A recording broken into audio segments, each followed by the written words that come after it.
What's going on, everybody? You can see back there I got the back wheels off my car. That's basically because I'm going to do a trial fit of the rims on the back of the car first before I mount the drag radials on them. Now, the reason why I'm doing that is because in the past I've ordered rims, from supply houses.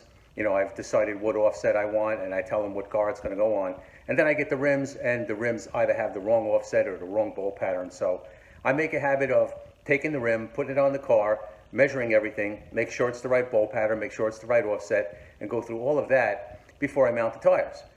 Because like I say, I've had this problem in the past. You mount the tires, you bring them back, you put it on the car, you realize it doesn't fit, you got to send the wheels back, you got to dismount the tires, and you got all of that headache. So I'm going to take this precaution, and I'm going to put the rim on the car and make sure it's the right rim first before I mount the drag radial. So let's go in there and take a look at what it looks like to have that rim on this car.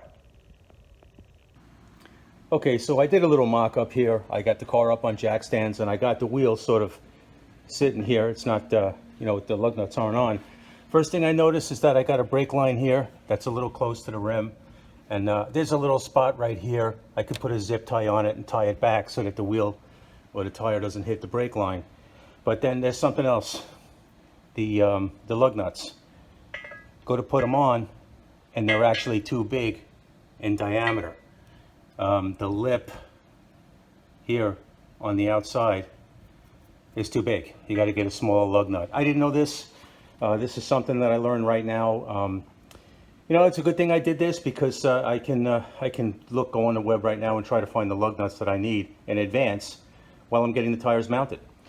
But looks like I got the right rim. It looks like it mounts on there right. It's an S550 rim, and at least the supply house that I bought these from didn't screw this up. So we're in luck that way.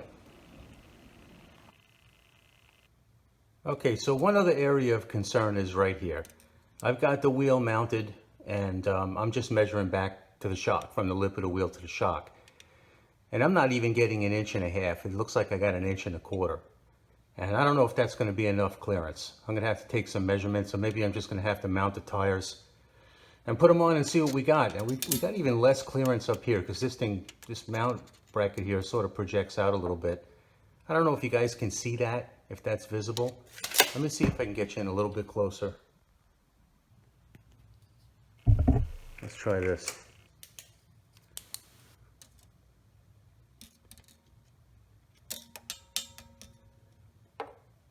Yeah, I mean, it looks like I got 1.25 inches.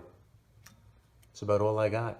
And a little bit less up here, probably where the sidewall projects out even further. So I might have to use a wheel spacer, I don't know. This isn't looking so good.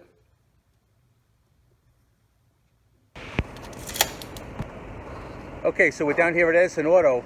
This is a very convenient place for me because it's right next door to where I work. And my friend's over here, my friend Dan, he took care of the mounting of the wheels for me. There they are right there on the cart. Did a great job. It's always a pleasure coming down here. But what I'm going to do before I bring them home and put them on the car, I'm going to bring them over to the shop and weigh them. I'm very curious to see what the weight is. Let's go over there and do it.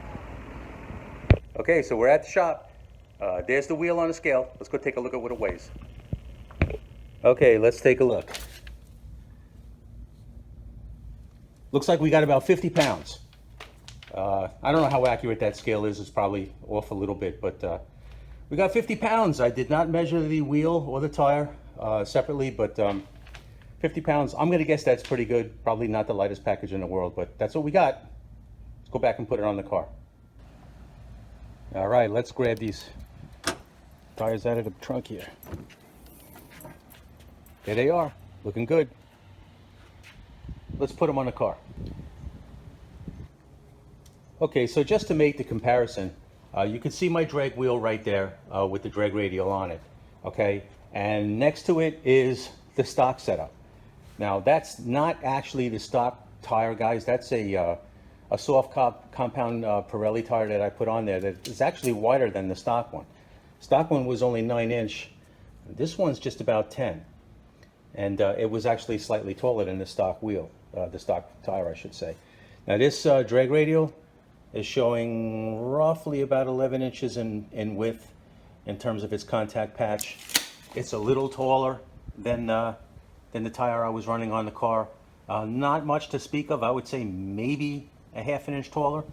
But all in all, the tire is about the same size. The drag radial should serve me well at the track. Okay, and another thing I want to do is I want to take the tire and check to see how far the sidewalls project out from the lip of the rim.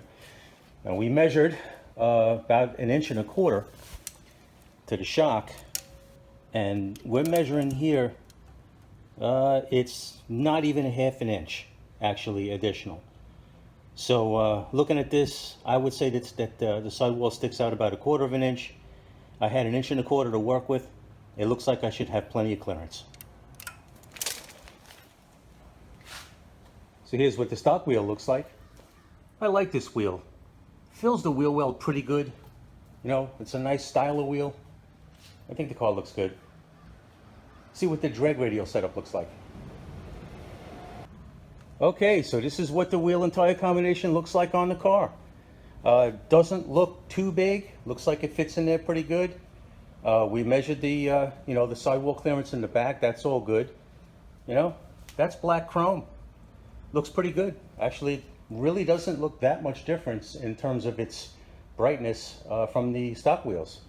So I kind of like it. Now, I don't have the lug nuts yet, okay, so I don't actually have this mounted right. It's just kind of just sitting in there, but the lug nuts will come in a couple days, and I'll have the tire combination mounted on the car, and I'll be able to go to the track. Well, there it is, guys. We got the drag radial mounted on the car. All I got to do is wait for the lug nuts to come. I'll have them mounted, and I'll be able to take the car to the track. And we know that these wheels actually will fit in the car, so if I choose, I could actually change those wheels at the track, and I don't have to drive them on the street, because it's about an hour ride to get to that track, so I really don't want to chew up those drag radials driving to the track like that. So I might do it that way, but just want to show you something here, guys. Here we are in late November, right? And you can see the temperature right there. What does that say, 91 degrees? It's still pretty warm here. And like I say, I put the chiller on this car. I did that for a reason, because the temperatures are like this for a good 6 months out of the year, sometimes more. So I could only see the chiller being the modification to make to this car. So we made roughly anywhere from 650 to 670 horsepower to the rear wheels with this car. We're going to start off by taking this car to the 8th mile track down in Immokalee. And I'm hoping to run some pretty good times. I'm hoping this drag radial gives me the traction that I need to shoot this car down the track. And I'm hoping I get some good times. I really don't want to speculate too much, but the last time I was there, I saw a Z01 Camaro running 98, almost 99 miles an hour in the 8th. To me, that's pretty fast. I feel like this car should be able to do the same. Let's hope it does a little bit better than that. So, yeah, so stay tuned. I got a lot more to come. We're going to get the car to track, and we're going to do some racing. So, thanks for watching, guys, and appreciate it, and we'll see you in the next one.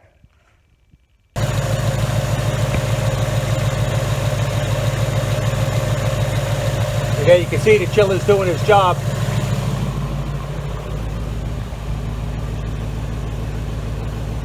Showing 97 degrees in the garage, mainly because the car is running in here.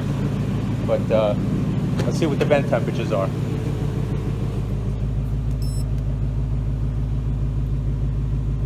There you go. Everything looks like it's working as it should. This is the reason why I put the chiller on the car.